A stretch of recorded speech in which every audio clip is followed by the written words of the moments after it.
You may think that Software Inc. is a game in which you run a software development company, but I'm here to tell you that it does not have to be. Through the deals system, which is pretty robust, you can get to a decent profitability as a technical support call center. And you may be wondering, why would somebody do this? I don't know. Personally, in my youth, I actually did work in such a place. Anyway, it's just a different way of illustrating basic game mechanics, so I'm just going to go ahead and take you along on a very brief tour of how we might accomplish this.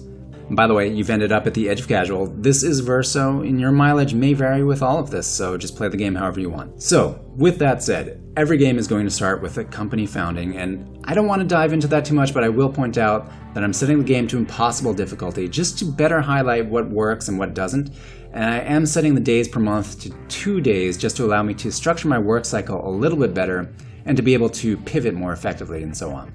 Once you've got everything in order, you want to pick a starting location. I can't imagine why you wouldn't pick the garage. Unfortunately, it is somebody else's garage, so you're paying rent on it, which kind of sucks.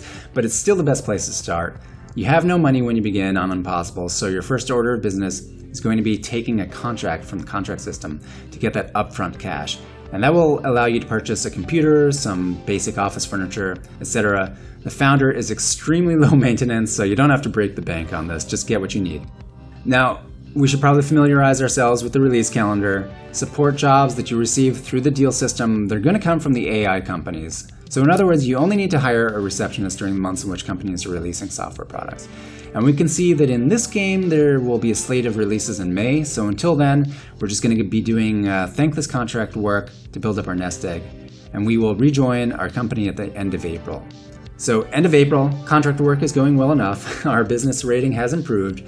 And we are ready to rent the back room, hire a receptionist, set up a reception desk, and the only thing that I'll mention with regard to the reception area is that you do want to pay attention to the room score because you don't want potential clients walking out owing to hating your reception room.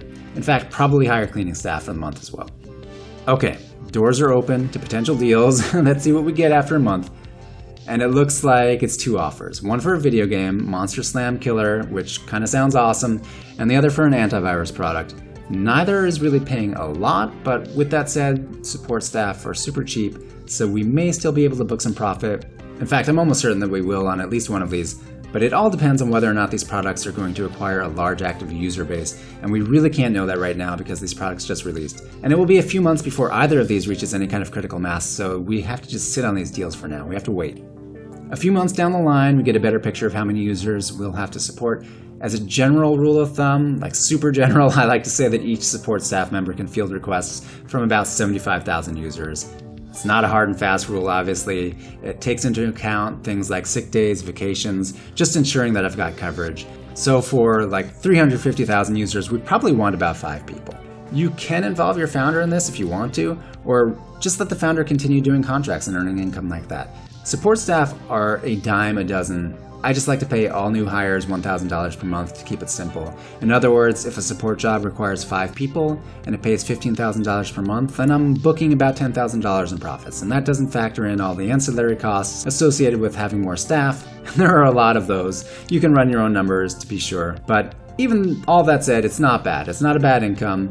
You're not going to get rich like that, but before long you can expand into your own building and you can start taking on more jobs, putting together more teams, and this becomes a sort of passive income that can pay for your other activities, other things that you might like to do.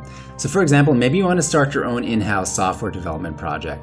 Income from this support work can pretty much pay the bills, pay those higher wages of your development staff during the long lean period before you can release your office software, game, or whatever it is that you're doing. Or, you can just run a pure support shop if you want, like I was saying at the beginning of the video.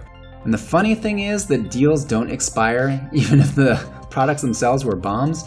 So maybe a year later or so, you come back and discover that a product for which you have a deal only has a tiny remaining user base, but the developer is still going to offer you good money to handle the support cases, so definitely take those deals. All that said, this is pretty much how I'll start any game of Software Inc. I really like how the deal system greases the wheels for you when you're starting out, and although the game is still in beta, I do hope the developer keeps things pretty much as they are. I don't consider any of this broken. I think it's working pretty well as intended. I wouldn't be surprised though if he tweaks some things. So all of that said, if you have any questions or comments, please share them below. Engagement is kind of the only way that videos like this ever survive on YouTube for more than a week. So in the meantime, thanks for coming out to the Edge of Casual with me. This has been Verso. Everybody out there, have a great day.